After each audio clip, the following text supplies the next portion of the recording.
Good morning, beautifuls. It's Nick from Naturally Nick here, and I help women thrive after cancer.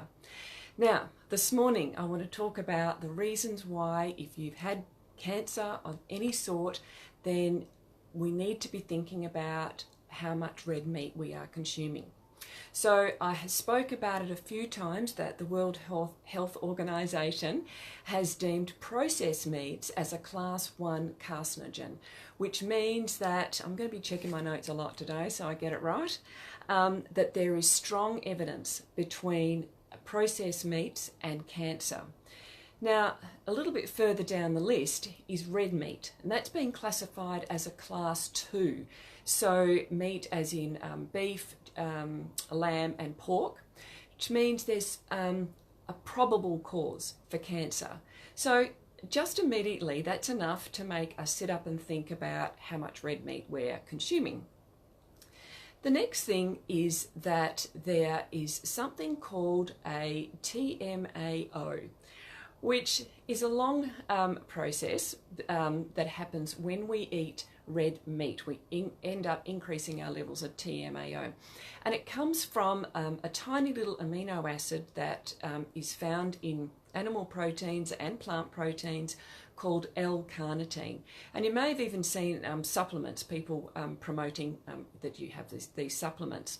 Now what happens is that this is new information. What we've learned that is in the gut, your gut turns that L-carnitine into TMA, and then into the liver, and it ends up being a TMAO. It's a big long word which you don't need to know, except for the fact that increased levels of TMAO in your blood are associated with cardiovascular events, and it's also inflammatory, and we do not want any more inflammation. So that's another reason to think about your red meat consumption. The other thing is things called POPs, which is persistent organic pollutants. Now, these are found in herbicides, pesticides, all organic, industrial processes, that kinds of things. And, we get them from the air that we breathe, personal hygiene products, household cleaners, that smell that you get, the new car smell, the new carpet smell, all that kind of stuff. That's what are called POPs. Now, we can get it from all those other things, but the major source of POPs in our diet is from animal protein. So another reason to kind of think about how much we're eating.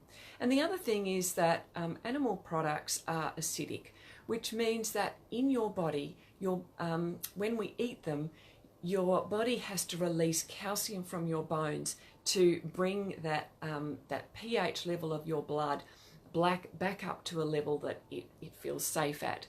So this is one of the possible causes of osteoporosis. So what are we going to do? Well, I just encourage my clients to start moving away from animal protein, especially red meats, and start to think about increasing your plant-based sources of protein.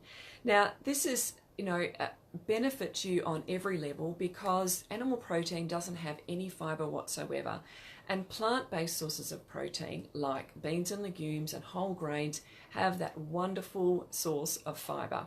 And it is a fantastic source of protein.